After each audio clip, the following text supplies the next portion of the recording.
Hello praise lord, నా పేరు Anand. Welcome to the scripture together YouTube channel. ఈరోజు మనము హెబ్రీయులకు రాసిన పత్రిక 5వ అధ్యాయాన్ని కలిసి చదువుకుందాము. మీ దగ్గర బైబిల్స్ ఉన్నట్లయితే దయచేసి వాటిని తెరిచావండి.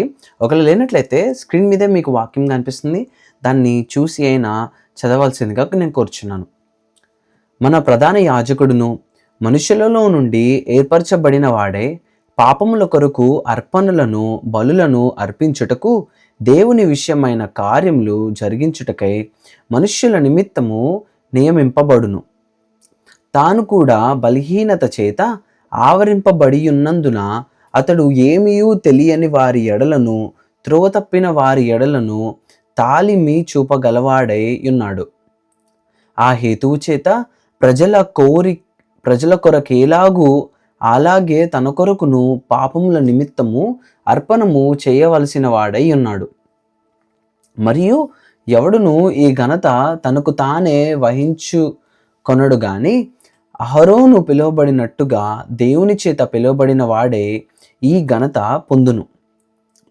అటువలే క్రీస్తు కూడా ప్రధాన యాజకుడగుటకు తన్ను తానే మహిమపరచుకొనలేదు కానీ, నీవు నా కుమారుడువు, నేను నేడు నిన్ను కనియున్నాను అని ఆయనతో చెప్పిన వాడే ఆయనను మహిమపరచను.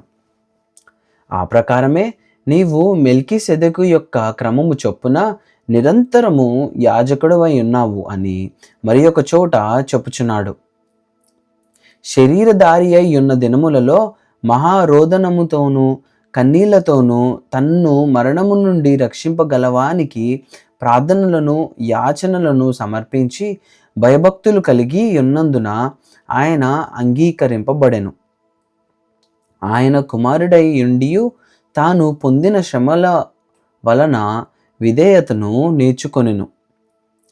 మరియు ఆయన సంపూర్ణ సిద్ధి పొందినవాడే మెల్కీసెదెకు యొక్క క్రమములో చేరిన ప్రధాన యాజకుడని దేవుని చేత పిలువబడి తనకు విధేయులైన వారికందరికీ నిత్య రక్షణకు కారకుడాయను.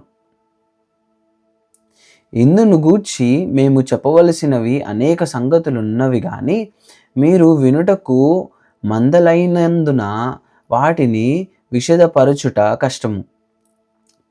కాలమును బట్టి చూచితే మీరు బోధకులుగా ఉండవలసి ఉండగా దేవోక్తులలో మొదటి మూల పాఠములను ఒకడు మీకు మరలా బోధింపవలసి వచ్చెను.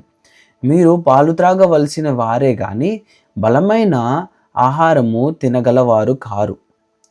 మరియు పాలు త్రాగు ప్రతివాడును శిశువే గనుక నీతి వాక్య విషయములలో అనుభవం లేనివాడై ఉన్నాడు. వయసు వచ్చిన వారు అభ్యాసము చేత మేలు కీడులను వివేచించుటకు సాధకము చేయబడిన జ్ఞానేంద్రియములు కలిగి ఉన్నారు గనుక బలమైన ఆహారము వారికే తగును. దేవుడిచ్చిన వాక్యము దీవించును గాక. ఆమెన్.